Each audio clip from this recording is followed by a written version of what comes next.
Magandang umaga po sa inyong lahat. Ginagawa ko po itong record na to ngayon,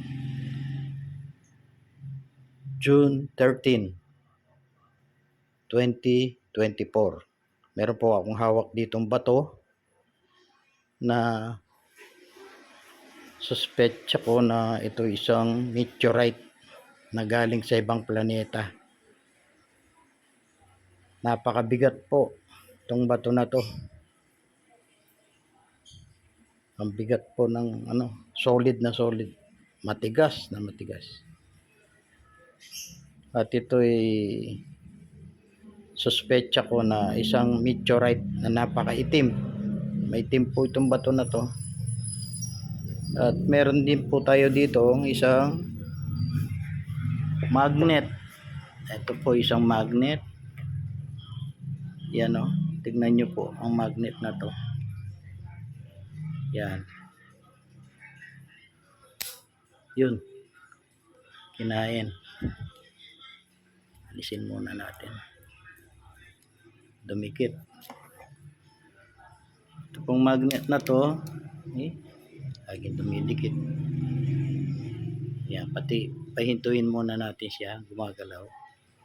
Yan po, tignan po natin siya, oh.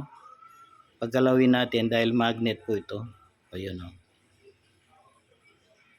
Ay, dinikit. Ngayon, subukan po natin itong bato na iniinala kong meteorite na galing sa ibang planeta. Ididikit po natin dito. Yan. Tignan po natin kung gaano kalakas dumikit itong bato na to sa yan.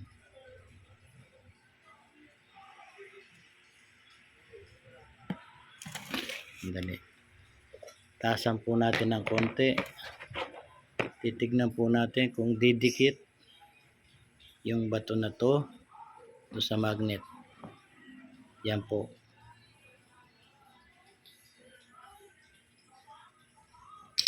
Yun. Nakita nyo? Hinigop siya ng magnet. Alisin po natin. Ulitin natin. Yan. Patong po natin dito sa gunting para makita po natin kung hihigupin siya ng magnet. Yan na po.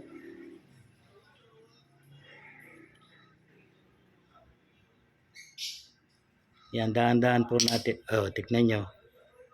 Umangat. Ano po sa palagay ninyo? Kung kayo po ay mayroong nalalaman sa ganitong klaseng bato, paki-comment na lang po dito sa post na to. Maraming salamat po.